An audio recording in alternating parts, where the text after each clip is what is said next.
Hi and welcome back to my channel. Today we're gonna have a little more casual video over here. I'm chilling in my favorite corner. I have my Topo Chico Sabores in blueberry with hibiscus extract. And we are just gonna have a heart-to-heart sit down and chat about my business planning and my goals. If you're new here, my name is Tanya. I'm a musician, blogger, passive income and SEO specialist.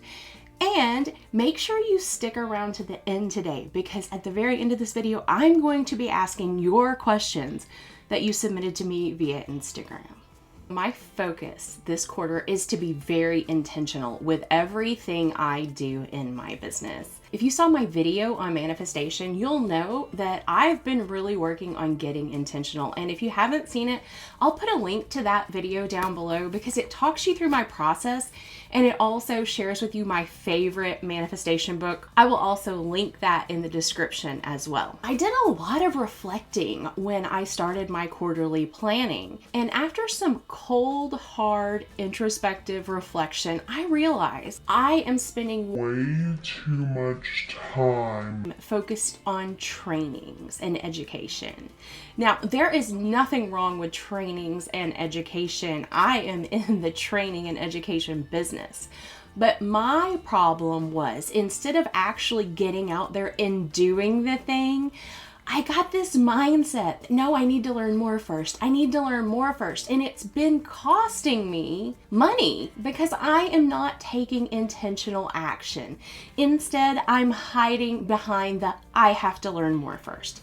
So this quarter, I am not doing any trainings, none whatsoever. I have tons I want to do, and those will just have to wait until 2025 because this quarter I am going to be incredibly intentional about my business actions that I take with the little time I have so that they can start bringing in income. And you'll see that in my goals. So let's get into my planning system. I use the HB90 planning system developed by Sarah Cannon over on Heart Breathings. I will link her channel in the description as well. This system is intended for writers. I am not a writer. I am a creative, and I firmly believe that this system is great for all creatives. Now, her system is closed right now. It only opens once a quarter, so it will be opening again in late December. But I do have a full review of that planning system. I have a video on that I will also put in this description. This description is going to be full of goodies, so make sure you check it out. Sarah's planning system involves using task blocks. The way it works, and this is just a general overview, is you sit down and you seriously look at your schedule. You look at how much time you have to work. Look at all the commitments you've made.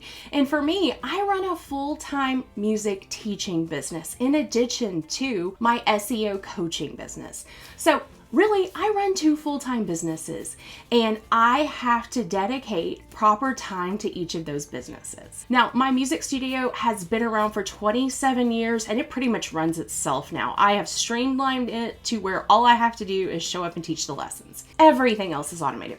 So all of my planning this quarter involved my SEO and coaching business. So I sit down and I look at how many task blocks I have, and then I plan around the time I have available, because that was my big mistake before I started the HB90 planning system. I scheduled way more than was humanly possible, and to be honest, I still try to. I write down everything I want to do in the quarter, and then I look at the numbers, and the math just doesn't math. I have like 500 hours of work to do, but I only have about 200 hours to do it. So I have to be really brutal and make some cuts when I'm doing my planning. Hence, my very intentional planning this quarter.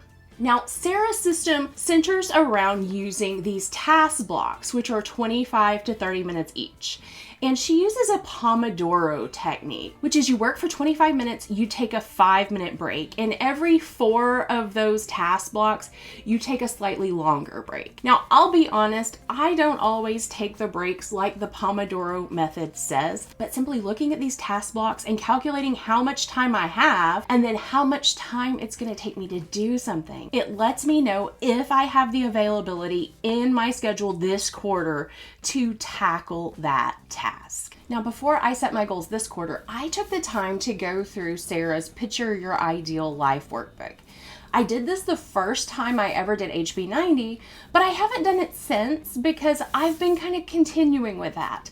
But with some recent changes, with me getting long COVID and having to slow down a lot, with me quitting a bunch of my schools and only going into 2 schools to teach, cutting back on my lessons teaching, my life has changed quite a bit since the first time I went through the system. So even if you've used HB90 before, I really encourage you to go back through that Picture Your Ideal Life workbook because it really gave me some clarity on what I wanted to do this quarter. Next up, I set my 3 main goals for the quarter, and only 3, because in all honesty, I'm not going to have time to get to more than 3 goals, because every time I set a goal for my quarter, it's a lofty goal and it's a goal I have to strive to attain. So let's talk about what those goals are. My first goal is to increase my non-teaching income by a minimum of $1,200 a month. When I dropped a bunch of students this year, it actually did not really make a dent in my income because I had given myself a raise this year. I had raised my hourly rates for private lessons, and that's something I do every 3 years consistently because that's what you need to do in a business is raise your rates. But I want to continue to grow my business. So one of those goals is to raise my monthly income by a minimum of $1,200. And I do good, better, and best goals. So $1,200 is just my good goal. My better goal is $1,500 and my best goal is $2,000. If I could increase my monthly income by $2,000, that would be brilliant. I would absolutely love it. And it is possible to do so. In reality, this YouTube channel is growing and I'm super excited about it. But in order for me to keep up with the content that I am putting out, I had to hire a video editor because there's not enough hours in the day. And I see outsourcing as something great. It gives me more time, it helps me grow faster, and it provides a job to someone else. So I think that's a good steward of my time and money by providing work for other people. But that also means that this channel is not quite making enough money to pay for that video editor yet. So I am bankrolling this channel using money from my private teaching business. So we want to definitely change that and turn it around. And that's where I came up with that $1,200 goal. $1,200 is about the deficit that I am pulling out of my private music lessons business every month to cover my YouTube channel and a few other things. Speaking of my YouTube channel, my second goal is to grow my YouTube channel to at least 1,000 subscribers. I think at the time of filming this, I'm around 450, and it is currently September 26th, and my goal was to hit 500 by the end of September. So guys, we can do this. If you have not yet subscribed to my channel, please do so. And if you know someone who you think will like my channel content, share it with them. I would love to grow, and the more I grow, I can finally get monetized and give you even better content. Because I don't know how long I can keep paying for this video editor out of my music lessons business. Now to the good, better, and best goal. 1,000 is that good goal. 1,200 would be a better, and if I could hit 1,500 subscribers by the end of 2024, my mind would be blown and I would be so excited. So like I said, that's something that you can do for me without spending a penny. All you have to do is click that subscribe button, go ahead and click the like so that it tells the algorithm to send it to other people, and other people can share in this content as well. And my third goal is to grow my email list to a minimum of 500 subscribers. Unfortunately, my email list is something I haven't been extremely focused on, and as a business owner who tells people to grow their email list, I'm an idiot for not listening to myself, frankly. So it's going to be a priority this quarter. I have several things planned to help grow my email list, and if you're not on my email newsletter, I'll put the link in the description so you can join it too. I send a new email out every Monday with my latest educational video, and then every quarter I send out a newsletter highlighting things from my blog, telling you what's going on in my life, because this is really my friend group, my social circle. I want to build a sense of community. And I also pop in there a couple of things that I'm just really into right now.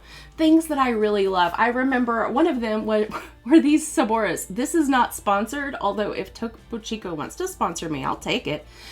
These are just super tasty. So 500 is my good goal. 600 is my better goal, and 700 is my best goal. So that's another way you can support me. Just pop on over there and join my newsletter. That way you can stay up to date on what is going on. Now, let's look at my planning system. We're going to take a look at my HB90 planner, how it works, and how I plan to accomplish these goals. Okay, so we're going to start by diving into my HB90 planner. This is some planner cover like rings binder that I got on Amazon. I'll try to link it below if I can find it. If not, I'll link something similar. I like it because it has all these pockets where I can put stickers and notes. If I want to take just this to work from, I can throw my cell phone and a couple of credit cards in. It has like a nice section for a notepad back here. And of course, my rest is productive dashboard page, because I have to remind myself of this literally every day. Okay, so this is the HB90 method for 2024, and I don't use the entire planner anymore. You can get these from Sarah Cannon over on her Etsy shop. But I start out here with my Q4 goals. So I have them all written in. We've already discussed them. And then I have places to check in at the end of October, the end of November, and the end of December. So I can go in and do my quarterly check-ins to make sure I am on track. And if I'm not on track, then I will brainstorm ways to get myself back on track. But I think I have a pretty good plan this quarter. Now, Sarah uses Kanban boards. I decided to keep my sticky notes in my planner. So I have a page for each of my goals, and I have all of these sticky notes that represent tasks that I need to do to accomplish those goals.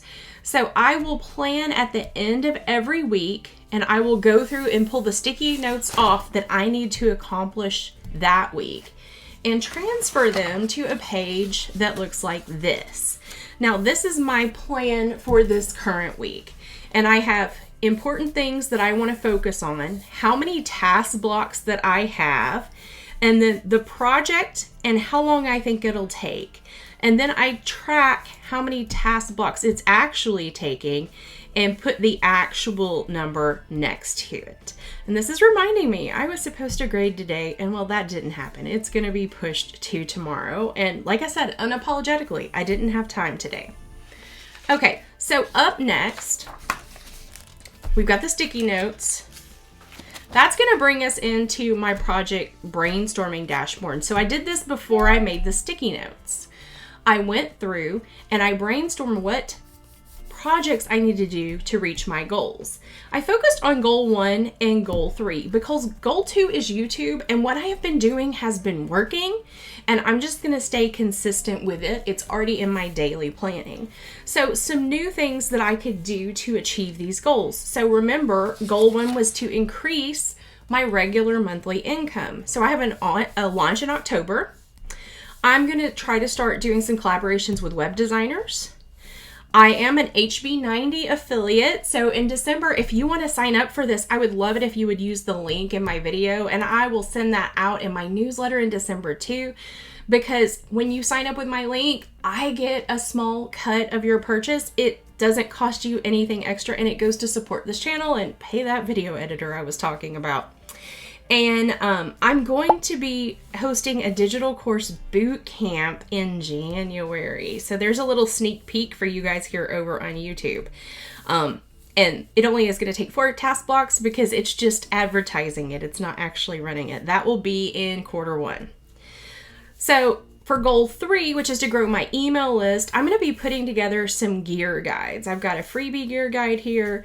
I've got a weekly SEO prompt that I'm going to be doing in November and December. And I think I'm going to have a template coming out this next week if I can get it done. So that will be TBA. We'll see. Then we move into my monthly spread. So this is not my monthly appointments. This is just stuff pertaining to my goals. So I have when I need to do some editing and scheduling for YouTube. I was out of YouTube stickers. I have more ordered, so I use these little Instagram stickers. But I'm doing a series of YouTube interviews. I definitely have 3, and I may have a 4th. And these are going to be bonus videos coming out on Saturdays in October, so mark your calendar. They're going to be really cool. I have my launch plan. It's a 3-week launch plan. I have it all planned out here, and I have the list of all the tasks that I have to do in the month of October to get through this launch. Then we move over, and I have one of these sheets for each week. So every week I will go through, this is quarter 4, week 1. Well, this was quarter 3, week 13. So I've already started working on the next quarter because quarter 3 was just kind of erase it, forget it, and we're going to move on. Then I have, once again, another monthly for November that's empty, more of those sheets, and then one for December. And I just have a post-it note in here about Digital Course Bootcamp because I have not yet worked out the exact timeline for talking about it yet.